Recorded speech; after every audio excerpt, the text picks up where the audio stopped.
നമുക്കൊരു പശുവിനെ ഓടിച്ചാലോ? എന്നിട്ട് നിന്റെ റൂമിട്ട് വളർത്തൂ. അതിന് മറ്റേ തൊഴുത്ത്. അത് വേണം. പിന്നെ ഡെയിലി പിണക്കം വേണം. പിണക്കോ? പിണ്ണാക്ക്. കാടി കൊടുത്താലും മതി. ബെക്കാടി കുടിക്കുന്ന പശുവാ? ബെക്കാടി അല്ല, കാടി. ഇക്കിള് വന്നതാ. എവിടെ? ആരി? അങ്കിള് വന്നു പറഞ്ഞു. ഇക്കിള് കിട്ടിയതാന്ന്. അല്ല, പശുവിന് നമ്മൾ എന്ത് പേരിടും? മരിച്ചുപോയ നിന്റെ അപ്പൂപ്പന്റെ പേരിട്ടാലോ? വേണ്ട, ജീവിച്ചിരുന്നപ്പോഴേ എനിക്ക് ഭാരയായിരുന്നു. നിന്റെ അച്ഛന്റെ പേരിട്ടാലോ? ടാർസൻ ബാബു. വാവ്. എടാ, അതിന് പശു പെണ്ണല്ലേ? നമുക്ക് ആണിനെ നോക്കി വാങ്ങാം.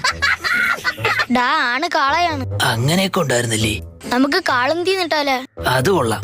കേട്ടപ്പോ തന്നെ ഞാൻ ചാർജായി. എന്റെ എക്സിന്റെ പേര്. ഇനി അതിന്റെ ചാണകം വാരാലോ നിനക്ക്? ഇപ്പൊ തന്നെ പോയി നോക്കാം. വാ. ചാണകോ? വേഗം വാടാ. ചാണകം കാണാൻ ഇത്ര ആക്രാന്തോ? ചേട്ടാ, ഒരു 500 ലിറ്റർ പാല് വരുന്ന പശുവിന് വേണം. പശു അകിടിനകത്ത് മിൽമ